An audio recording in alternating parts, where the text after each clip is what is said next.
Химические соединения, содержащиеся в песке, не только наносят эстетический вред природе, но и вызывают массу недугов у местного населения. В лучшем случае человек начинает страдать аллергией, в худшем развивается неизлечимая болезнь, нередко с летальным исходом. Планируется как это все убрать,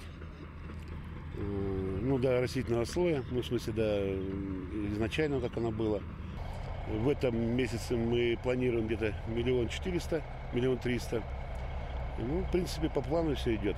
Благодаря недюжинным усилиям местной власти проблема закаменцев попала под контроль президента Бурятии. Государственных денег на решение экологической катастрофы ждали здесь не одно десятилетие. В этом году выделено 500 миллионов федеральных средств для реализации в первой очереди данного проекта. Это вывоз 3 миллионов 200 тысяч тонн песков.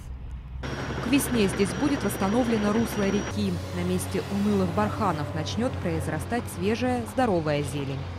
Инна Изыхеева, Баяр Жигмитов, Дугар Аюшеев, Вести, Бурятия.